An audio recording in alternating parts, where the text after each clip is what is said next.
Namaste, aloha, my name is Janapati Das, and we are continuing with our Bhagavad Gita as it is reading.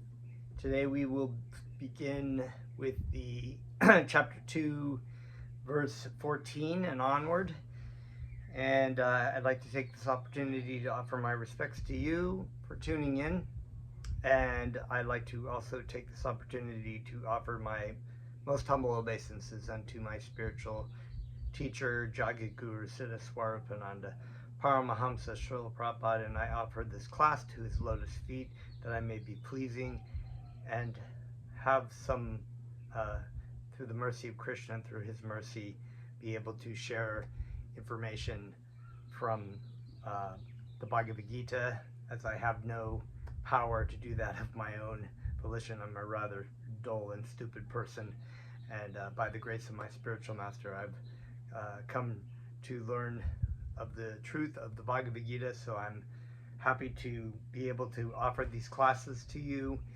And I would also like to offer my respectful obeisances to my spiritual grandfather, Srila Prabhupada A.C. Bhaktivedanta Swami, and who translated this Bhagavad Gita as it is. And we're going to start with some kirtan, some hearing and repeating of Krishna's holy names as is instructed by the great sages and acharyas, including my spiritual master. So please join along.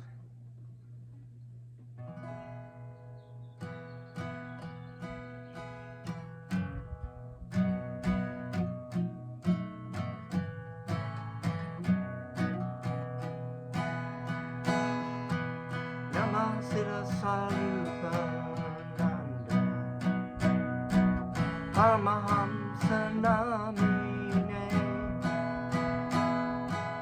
Gorakaruna Sarvaya Radha Krishna Prastayate Namasita Swarupananda Paramahamsa Namine Gorakaruna Radha Krishna Prastayate Nama Om Vishnu Padaya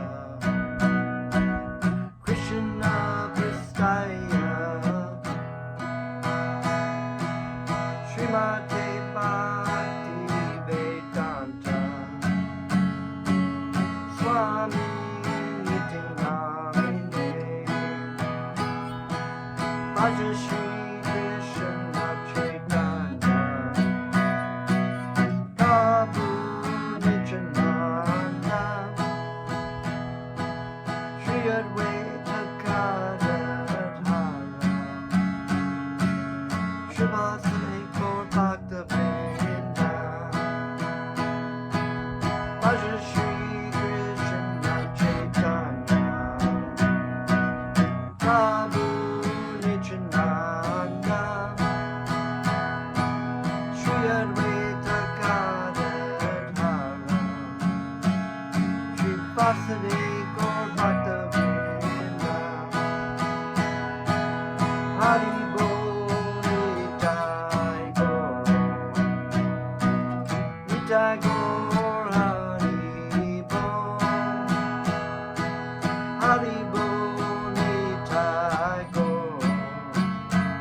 Rama Rama Hare Hare Hare Krishna Krishna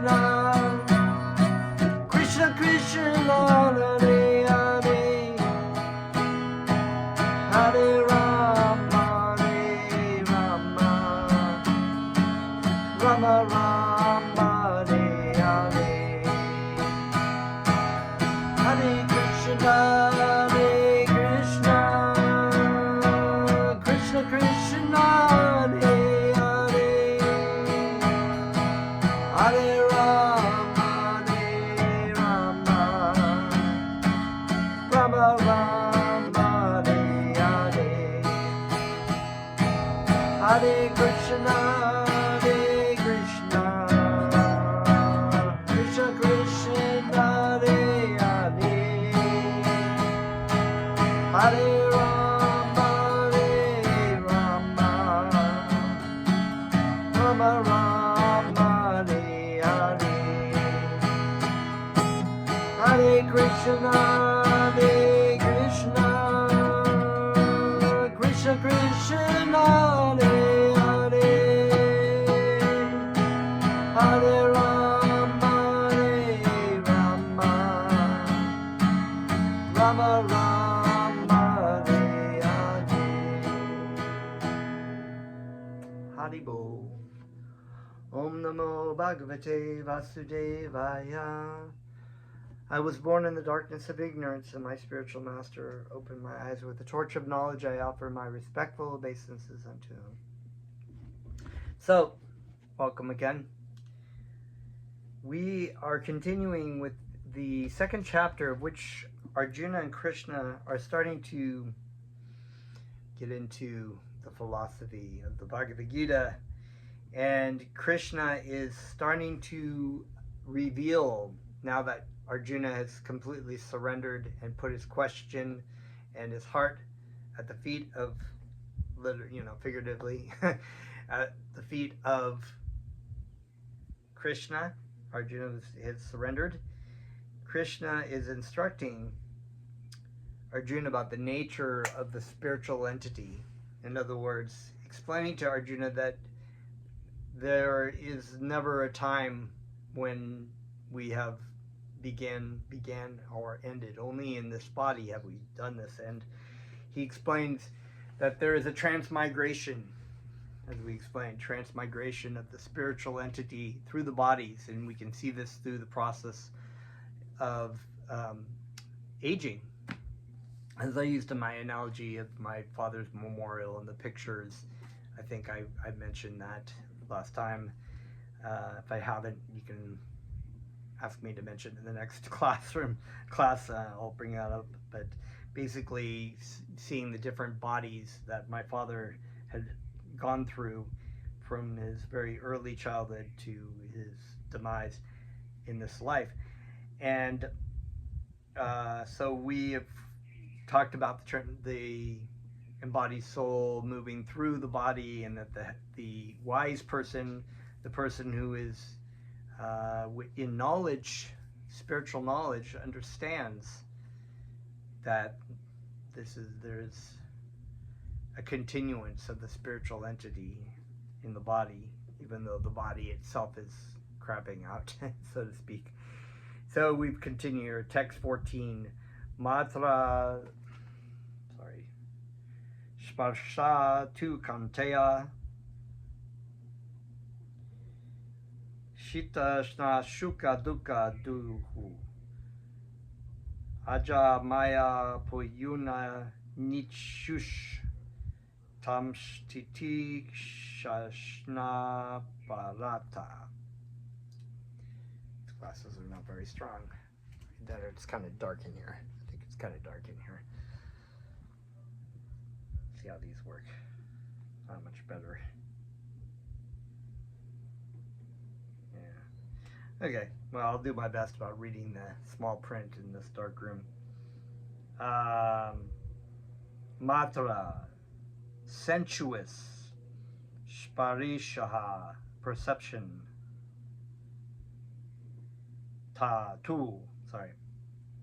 Only. Kaunteya, O son of Kunti, Shita, winter, Ushna, summer, Shuka, happiness.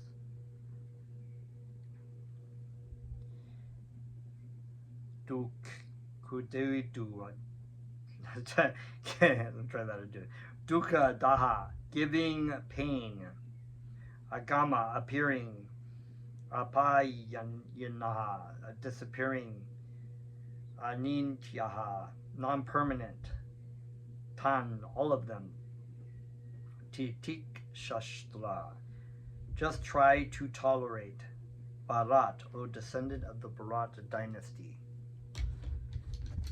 My eyesight's kind of blurry right now. Better, a little bit better than the other ones. Okay, translation. O son of Kunti, the non-permanent appearance of happiness and distress and their disappearance in due course are like the appearance and disappearance of winter and summer seasons.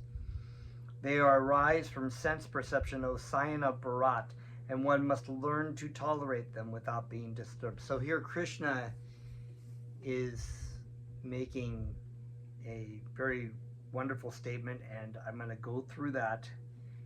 The non-permanent appearance. So, of course, the appearance of happiness and distress. So, I've used this analogy that Srila Prabhupada, my spiritual master, Jagaguru, he, like I said, you can learn all of your spiritual knowledge from watching the playground, right? As far as like, you have this seesaw. I don't know if this is kind of a dated thing. I don't know if people still do seesaws or not. Maybe it's too dangerous for kids nowadays. We had those dangerous playgrounds when we were kids that were made of cement and wood. Now they're plastic and 2 feet off the ground or whatever. But the seesaw is like, you have 2 kids on one side and they sit and they push their feet up and they go up and down and up and down. And it's like material life, you go up and you're happy, but that eventually goes down. There's some happiness and distress going up and down and up and down. And Srila Prabhupada used different analogies. We just had this election, and I don't know who would you voted for, but it doesn't matter. Some of the people are like, whoa, yeah, my candidate won. They got the balloons and the bands, and they're so excited, and the streamers flying, and it's gonna be great, and everyone's so excited. And the other guy or the girl, they're like, oh no, this is the end of the world. We're gonna live in a doomsday fascist society. It's like, so it's like, this will never be great. But it's like, you're going up and you're like, woo, I am going up, this is great, but wait a minute, how long is that going to stay up? And this is very much, it's a non-permanent, because it doesn't, the happiness and distress of this material world, whether it's, you got the ice cream cone, or you won the election, or you won the football game, you have the job, you have the girl, it's great, but things change, and eventually maybe the girl gain some weight and nobody wants her anymore, or maybe she leaves you for another guy, or it's like your life is really good, but you get too old to enjoy these things. You can't eat ice cream anymore. It's like, it's a bummer. And so there's this happiness and distress going on, and it's non-permanent because it's not lasting. And I think you think, yeah, this is good. When you're in the thick of something really terrible, it just seems like the world is all, unfortunately, there are people who kill themselves over this, but they don't realize that this is a non-permanent experience that, you're passing through.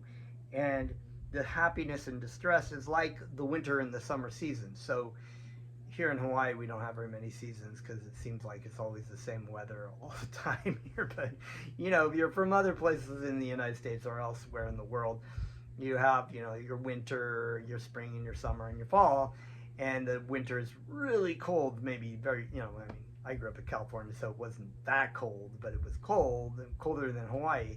But some people like Chicago or New York or the North Pole or wherever, it's really cold and you can't go outside. It's freezing, and and then the summer is really, really hot or muggy, so, and it may be that you're 2 different kinds of people. You might really like the winter because you like to snowboard. My godbrother, Bhagavad Das, he mentioned this thing about this, you might be an avid snowboarder, so you really like the winter, so that might be your happiness. And then the summer may be hot and there's nothing to do. You don't really like to go hiking because you want to ski, but there's no snow, or vice versa. You don't like the winter, but you like the summer because you like to go to the beach or whatever.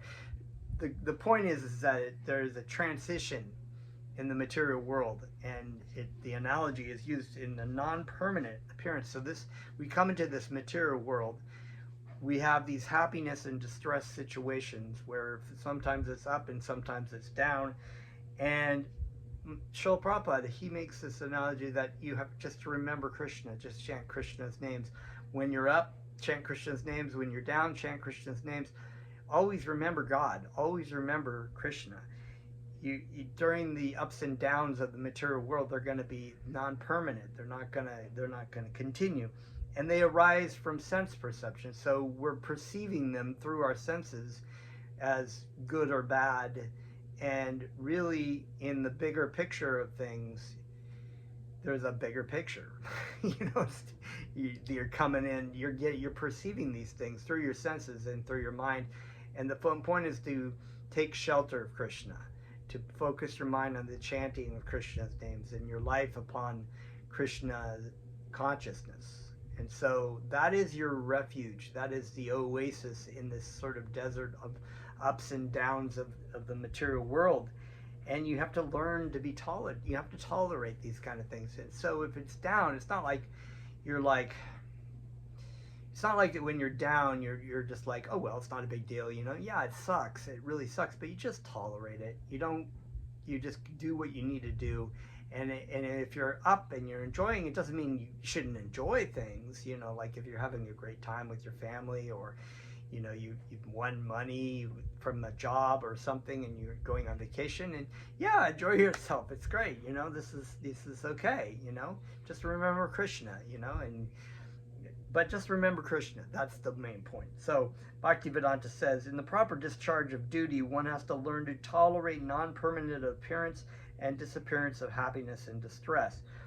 Krishna is making a point to Arjuna that in the discharge of his duty as a warrior, you have to deal with the fact that there's going to be killing involved, and even killing of your family members, and just a very unpleasant situation. And this war is not a pretty thing. It's horrible. But in the battle of Kurukshetra, because it was sanctioned by Krishna, because it was a righteous war, that's one argument. It was saying, you should be doing your duty. This is your job, as you have to deal with unpleasant trees, and you might have good things that come from doing your duty in materially, like getting the kingdom and whatnot. But the point is not whether you're going to get the kingdom, because see, Arjuna made that point already. He made that point. He's like, I could, even if I had the kingdom of heaven, of all the kingdom in the world, I couldn't enjoy it by killing my family members. And Krishna is saying that it's not about enjoying, it's about doing my will, doing God's will. And if that includes having a kingdom and enjoying it, then so be it. But the kings of the great Bharats and the great Maharajas of the Vedic civilization, Maharaj Parikshit, Yudhishthira, King Bharat. I mean, there are these kings, and there were so many of them. You read about them in the Srimad Bhagavatam. They were righteous and Krishna conscious kings. They weren't selfish, and so they had extreme amounts of wealth that made the Jeff Bezos and Elon Musk's of the day seem like pennies. They had huge amounts of wealth, but when it came time to go off to the forest to get ready to leave their body, to meditate in the forest, they stripped everything down. They left their wives, their kingdoms, their money, their armies, everything but the loincloth and their focus on Krishna. They went off to the forest. They weren't attached to it. And that's, when we've read these stories in the Krishna book, the Siddhama Brahmin, he was given a great amount of wealth, but he wasn't attached to it. So Krishna is making this point that it's not about the kingdom. It's not about there's a bigger picture. And this is This is when we talk about this bigger picture beyond what we're perceiving through our senses and through our minds in the material world of the happiness and distress of the summer seasons. There is a bigger picture in our duty to serve Krishna. According to Vedic injunction, one has to take his bath early in the morning, even during the month of Magha, January and February. It is very cold at the time, but in spite of that, a man who abides by the religious principles does not hesitate to take his bath. Similarly, a woman does not hesitate to cook in the kitchen in the months of May and June, the hottest part of the summer season. One has to execute his duty in spite of climatic inconveniences. So he's making a point about, when I was a brahmachari, I used to have to get up every morning and take a cold shower, even during winter, to wake up the senses, right? And as a householder, I'm a little bit more lazy. I don't, but Hawaii is also. But the point is that I have a duty. I have a duty as a teacher, and I have work as a father and as a husband, and householder duties, and these are things that I do with the focus of keeping Krishna as a center, as a householder, right? And so there are plenty of things that are not pleasant that you have to do when you're trying to work. You don't want to go to work. You don't feel good. You have to deal with like snotty little middle school kids and their attitudes and whatever things go along with being a family man, and money and dollars and cents and so many things. You could probably count your own experiences of things that you have to deal with, but you do it as a duty and with the understanding that I am doing this for Krishna. This is my service to Krishna. Try to keep Krishna as the focus. So this is kind of connected, because Krishna is telling Arjuna, you have a duty to do despite the happiness and distress of situations that go on. And we also, as spirit souls, embodied spirit souls, while we're in this body, we have duties to abide by in the service of Krishna. Similarly, to fight in the religious principle of the Kshatriyas, and although one has to fight with some friend or relative, one should not deviate from its prescribed duty. One has to follow the prescribed rules and regulations of religious principles in order to rise up to the platform of knowledge, because by knowledge and devotion only can one liberate himself from the clutches of Maya, illusion. Two different names of address given to Arjuna are also significant. To address him as Kaunteya signifies his great blood relations from his mother's side. His mother was Kunti, right? Queen Kunti. As Bhaktivedanta Swami Prabhupada has taken from the Srimad Bhagavatam, the teachings of Queen Kunti. It was a conversation between Queen Kunti, the mother of Pandavas, and the aunt of Krishna, and Krishna, right? And that's in the Krishna book and the Srimad Bhagavatam. But Bhaktivedanta also wrote a book basing from those. So that's a very, very good book about the duties of the living entity despite the hardships. Queen Kunti, if you've read the Mahabharata, she had to deal with some pretty extreme being separated from her children, having to go off early in the beginning part of the Mahabharata to live in the forest when she was actually very, royalty. She had to sleep on the forest floor, and so that's a good analogy. And to address him as Bharat signifies his greatness from his father's side. So he's in the lineage of Bharat. Bharat Varsha. King Bharat was the great emperor in the past, from also known as Jada Bharat in the story of the deer that we refer to a lot of times. Also, from both sides, he is supposed to have a great heritage. A great heritage brings responsibility in the matter of proper discharge of duties. Therefore, he cannot avoid fighting. Chapter 15. Yamhina Vayanta Yantiete Purusham Purushushaba Shama Dukkha Shukam Dilam Sa tat vaya kalpate. Yam, one who, he, certainly, na, never, vyatayanti, are distressing, ete, all these, purusham, to a person, purushashaba, is the best among men, sama, unaltered, dukya, distress, shukyam, happiness, dilam, patient, saha, he, amritya vaya, for liberation, kalpate, is considered eligible. So Krishna says, translation, text 15, O best among men, Arjuna, a person who is not disturbed by happiness and distress and is steady in both is certainly eligible for liberation. So Krishna's, again, making this point, is not disturbed by the dualities of happiness and distress, this sort of, seesaw of ups and downs. And it is being disturbed, and you wouldn't think about that as being like, most people think like it's great to be happy in the material world and have a good life, but you try to avoid distress, and so actually the great sages have coined, and the Vedic truths coined, that the material happiness and material distress are both disturbing factors. They're illusions, because they don't really have to do with the living entity so much, in the sense that it's a material experience, right? So purport, anyone who is steady in his determination for the advanced stage of spiritual realization and can equally tolerate the onslaughts of distress and happiness is certainly a person eligible for liberation. In the Varnashram institution, the fourth stage of life, namely the renounced order sannyas, is a